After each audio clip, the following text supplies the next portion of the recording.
নতুন করে বলার কিছু নেই, আমরা একটু সময় থেকে দেরিতে চলছি, কারণ আমাদের প্রোগ্রাম মূল উদ্দেশ্যটাই হচ্ছে ট্রেনিংটা, বাকি তো সব আনুষঙ্গিক। তো সেটার জন্যেই আমাদের সময়টাকে এত গুরুত্ব দিয়ে চলা। তবে আপনারা প্রত্যেকে অভিজ্ঞ এবং আমাদের মাস্টার ট্রেনাররা এতদিন ধরে ট্রেনিং করছেন, সুতরাং খুব বেশি কারোরই অসুবিধা হবে না।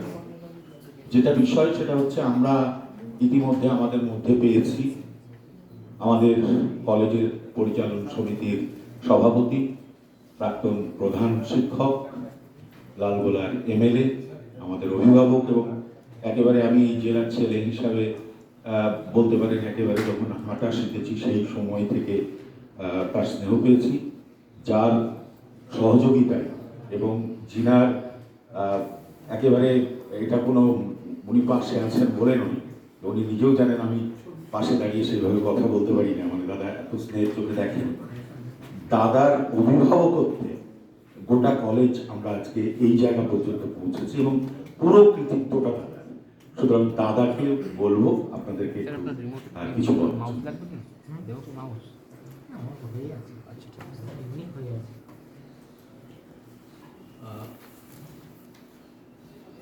Ladies and gentlemen, firstly I would like to express my thanks to the director of the NSS who has come here over to our college, the staff of the college as well as the master trainers and the people who are associated with this training here. We are very grateful to you all and we are highly proud that today our college is being able to host a program of this kind. And as you can well understand when you enter the college that there has been a metamorphic change in this college. And apparently it may appear that I am the president, but actually the execution is done by the college authorities, and that is why I would like to congratulate our principal, Dr. Supam Mukherjee sir, because it is due to his relentless absolutely unidirectional aim to improve our college and take it up to that extent so that we can proudly say that we are a center of excellence. And that is why he and his team, they are working day and night. And it's due to that probably that we all are here now.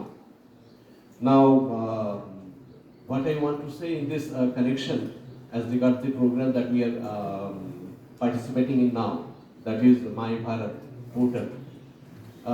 আমি যদি বাংলায় বলি ব্যাপারটা হয়তো আন্তরিক হবে, ইংরেজিতে বললে বোঝা যাবে, কিন্তু আন্তরিকতার জন্য বাংলাটা লাগবে। যেটা হচ্ছে আমাদের সকলের পরিবারে, এখানে আপনারা যারা বসে আছেন তাদের পরিবারের সংখ্যা হয়তো দেখা যাবে 3 অথবা 4 অথবা কেউ কেউ এখনো 2 এর পর্যায়ে আছে, 2, 3, 4, খুব রেয়ারলি বাই অ্যাক্সিডেন্ট 5 হয়ে যেতে পারে। এইরকম একটা পারিবারিক দেখতেও দেখবেন যে এই 2, 3, 4, 5 জনের পরিবারটাকে সামলাতে গিয়ে দেখা যাচ্ছে সময়ের অভাব, আর তা না হলে পরে ওই যে চাদরটা টানতে গিয়ে এদিকটা উদম হয়ে যাচ্ছে নয় ওদিকটা উদম হয়ে যাচ্ছে। অর্থাৎ বাজেটের প্রবলেম থাকতে পারে, সময়ের প্রবলেম থাকতে পারে, আমাদের নিজেদের ব্যক্তিগত সাহচর্যের প্রবলেম থাকতে পারে। এরকম ভাবে 3-4 জনের একটা ফ্যামিলি ম্যানেজ করাও খুব কঠিন।